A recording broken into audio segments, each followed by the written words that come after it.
Brasil, no Jornal Nacional ontem, Lula foi maestro, estava sorridente, extremamente bem preparado, chegou a pegar questões levantadas pelos jornalistas e respondeu com frases de efeitos e até piadas assim que tem um impacto gigantesco no eleitorado. Na cara dele dava para ver que há muito tempo ele queria esse espaço no principal telejornal brasileiro, mandou recados para o agronegócio, mandou recados também para o mercado financeiro, desmoralizou críticos, principalmente o Bolsonaro, que ele classificou como bobo da corte. Até eleitores do Bolsonaro de 2018, hoje estão cogitando votar no ex-presidente Lula. As pesquisas devem mostrar se isso se concretizou ou não, mas impressionou a conduta, o desempenho do ex-presidente Lula nessa entrevista. A entrevista do Lula teve as seguintes questões: corrupção e Lava Jato, economia, governo Dilma, Centrão, supostas críticas de alas do PT ao Alckmin, coisa que na verdade não existe hoje, já houve no passado, hoje não existe mais. Também perguntaram sobre agronegócio, MST e, nas palavras do Bonner, ditaduras latino-americanas. A entrevista já começou assim meio, vamos dizer, tensa, porque o primeiro assunto foi logo corrupção. Abriu a entrevista o William Bonner com esse assunto. Mas, apesar disso, o ex-presidente Lula foi, de fato, bastante bem. Ele citou, sobretudo, mecanismos de combate à corrupção criados nos governos petistas, não negou a existência de escândalos de corrupção no governo do PT, ao mesmo tempo desconstruiu a Lava Jato, dizendo que a Lava Jato se enfiou na política de um jeito indevido. Declarou também o ex-presidente que várias confissões de casos de corrupção foram feitas por interesse dos delatores que visavam obter melhores sentenças no Poder Judiciário. E o eleitorado do Lula foi ao delírio quando William Bonner disse que o ex-presidente Lula não tem mais pendências na justiça. E nessa troca de assunto entre corrupção e economia, houve até certa divergência por parte de Lula e William Bonner, coisa que eu achei uma conduta um pouco errada do próprio William Bonner, que respondeu, na questão sobre como a Lava Jato impactou a economia, se impactou ou não, rolou uma discussão ali entre Lula e Bonner. E no final, o Bonner contestou uma informação colocada pelo Lula, sem abrir espaço para tréplica. Ali errou um pouco o jornalista, mas a entrevista no geral correu de um jeito bastante bem. O Lula teve bastante espaço. Daqui a pouco eu trago mais análises sobre os jornalistas em si. O Lula saiu da presidência com 87% de aprovação. Então, as críticas em relação à gestão do Partido dos Trabalhadores na presidência incidiram, sobretudo, no governo Dilma. E até sobre isso, tem um exemplo muito bom de frase pré-preparada do ex-presidente Lula, que tem um impacto assim impressionante. Olha só. E a Dilma falou assim para mim: ô presidente, se perguntar do meu governo, não responda, fala para me convidarem que eu vou lá para discutir com eles.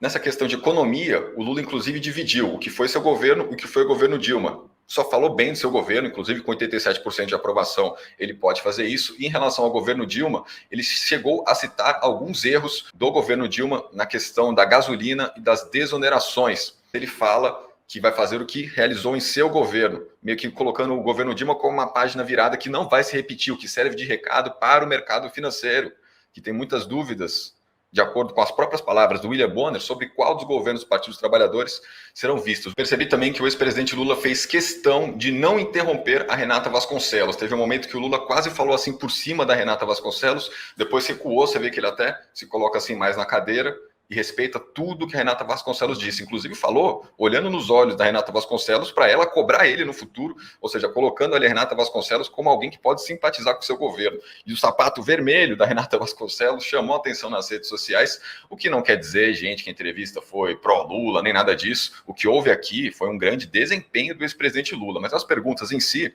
não foram persecutórias, nem totalmente pró-Lula. O ex-presidente que teve muita habilidade para responder às questões. Inclusive, quebrou um dos principais pilares da imagem que o Bolsonaro procura construir nas redes sociais ao descrever o atual presidente como um bobo da corte. O Bolsonaro que fica posando de machão, o bonzão, o grande líder da nação, foi descrito ali como um bobo da corte submetido aos interesses do Centrão no Congresso Nacional.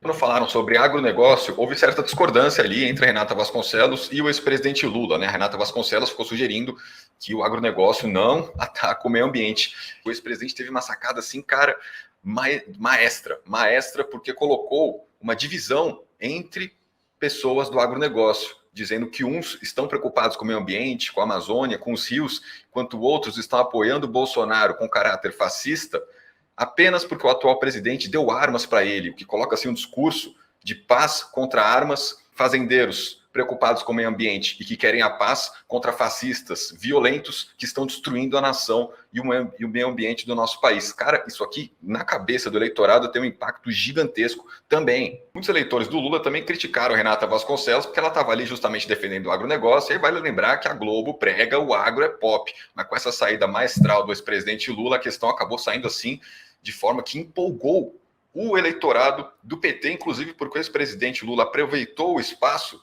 para falar coisas sobre o MST, o Movimento Sem Terra, que nunca aparecem na grande imprensa, como, por exemplo, a produção de arroz orgânico desse movimento. Sobre a conduta dos jornalistas, a Renata Vasconcelos teve uma conduta praticamente irretocável, né, a despeito de discordâncias ideológicas que possam surgir. Mas, jornalisticamente, ela foi assim, não vejo problemas nela. William Bonner, a sua vez, queimou algumas perguntas. E quando eu digo queimar uma pergunta, é que ele poderia ter feito uma questão que agregue, uma questão mais calcada em fatores reais. Porque outro ponto que ele citou foi uma suposta oposição de alas do Partido dos Trabalhadores ao Geraldo Alckmin, coisa que houve no passado, né? Alas do PT, inclusive o Rui Falcão, chegaram a assinar um manifesto questionando e sendo contra a indicação do Alckmin para vice na chapa do Lula. Mas hoje essa realidade acabou. O Alckmin anda com o boné do MST. O ex-presidente citou também a Lu Alckmin, esposa do ex-governador de São Paulo, que vem sendo extremamente engajada na campanha dele. Então essa pergunta acabou ficando perdida. Poderiam ter citado outras questões, né? Ir mais a fundo na relação Lula-Congresso. E no final da entrevista teve outro momento que chamou muito minha atenção, quando o William Bonner estava falando ali da polarização, coisa que o Lula colocou como algo muito natural. Enquanto o Bonner vincula uma polarização à suposta realidade de extremos, o ex-presidente naturalizou a polarização, colocando como uma situação moderada, típica de democracias.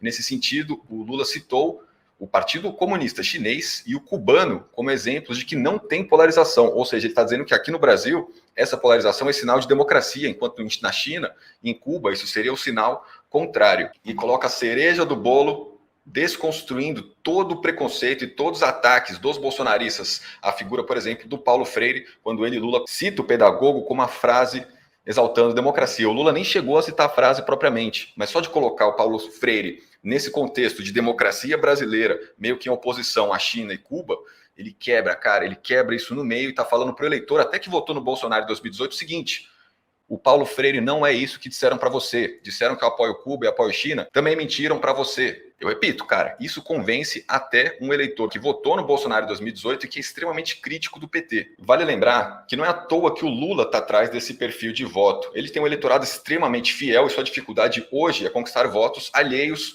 à militância do PT e aos atuais eleitores do PT. Então ele tem que pegar votos de outros, tanto indecisos quanto até de bolsonaristas ou de ex-bolsonaristas. Se o Lula vai conseguir crescer nas pesquisas ou não, elas mesmas vão dizer, principalmente nos números que surgirem na semana que vem. Estaremos aqui no Independente para trazer essas análises futuras para vocês. Deixa o like aí, siga o nosso canal. Eu estou de volta aí na segunda-feira com mais conteúdos, análises e jornalismo. Valeu, gente. Tudo de bom e até mais.